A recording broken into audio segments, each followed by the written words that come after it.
Ooh, ooh, ooh. Check this out.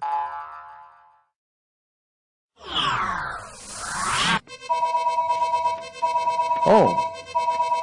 Assalamualaikum. Hello? Yes? We're just now going back live with our show here. This is Yusuf Estes. This is the mailbox. And we're on the mailbag. We're here on the Dean Show. And, okay, what is your question? I see. You want us to, all right, okay, we'll do that. We'll do it right now. All right, thank you so much. Assalamu alaikum. Okay, I had a letter here that was asking me a couple of questions, and I was making some notes about this regarding the women in Islam. Well, we've been talking about that. Earlier we spoke about the idea of more than one wife in Islam. And to be honest about it, I didn't think we'd get another call that quick, but let me answer that. Yes? Yes?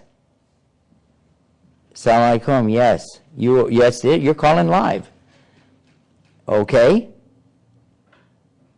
All right, we're talking about it right now. Let me get back to the program. Yes, this is Yusuf Estes. Okay. No, just send us some email, okay? All righty. Okay. Inshallah. Assalamu alaikum. Yeah, another caller on the same subject. So let's treat that subject. The question comes like this. Why is it in Islam that a man can have 4 wives and a woman can only have 1 husband? Well, this question came to me one time in the university. A great big woman came walking in there and she said, I want to know how come you Muslims can have 4 wives and a woman can only have 1 husband? I said, wow. You know, this is very uncommon. Even throughout the entire population of all of the Muslim men in the world, you won't maybe find 1%, 2% that perhaps have multiple wives like this. But it is legal in Islam if they're a real wife and they're married. But still, how am I going to answer this big lady? How come you can have 4 wives, a woman can only have 1 husband? I said, ma'am, can I ask you a question? She said, yeah.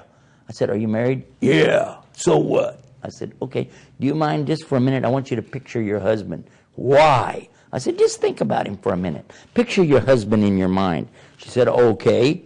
And she did. And then I said, now, you got him in your mind. He come home from work. He's sitting there in his favorite chair asking you to go get him something to drink. She said, yeah, you probably want a beer.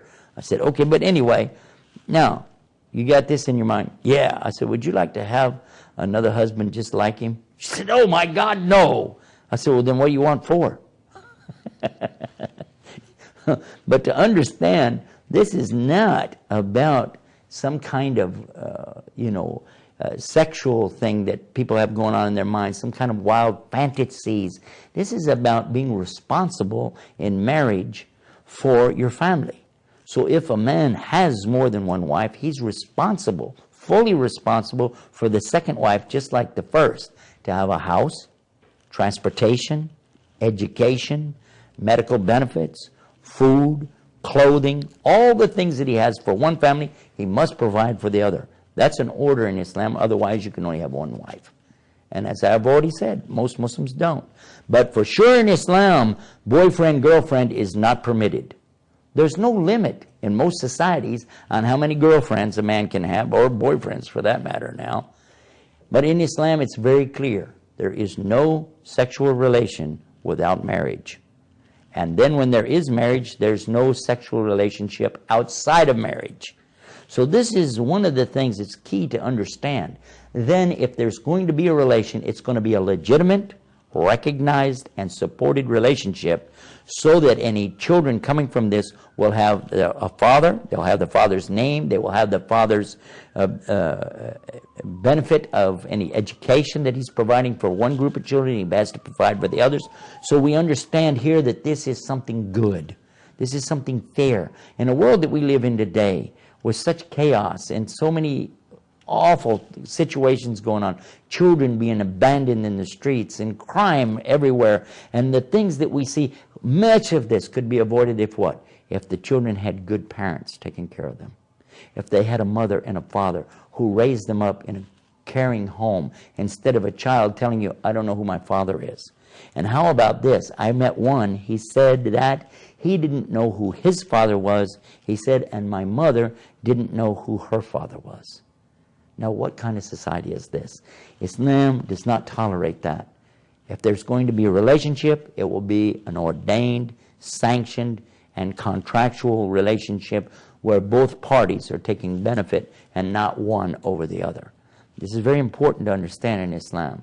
And by the way, before we leave the subject, and the caller was reminding me about this, and I'd like you to think about it. In a society where a man can only marry a woman who's not married. Now think about this. I cannot marry a woman if she's already married. That's what Islam says. But the woman is allowed to marry any man as long as he doesn't already have 4 wives. So in a society where you have so many women and so many men, a man can only choose from the women who are not married.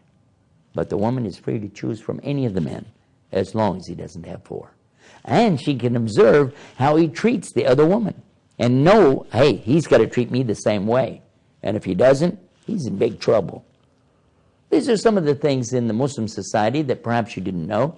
Maybe it's not of interest to you, but you should at least know what the truth and the relevance behind it is. Well, if you want, you can call us or write to us. It's right here on the mailbag on The Dean Show. Till next time, peace. Assalamu alaikum.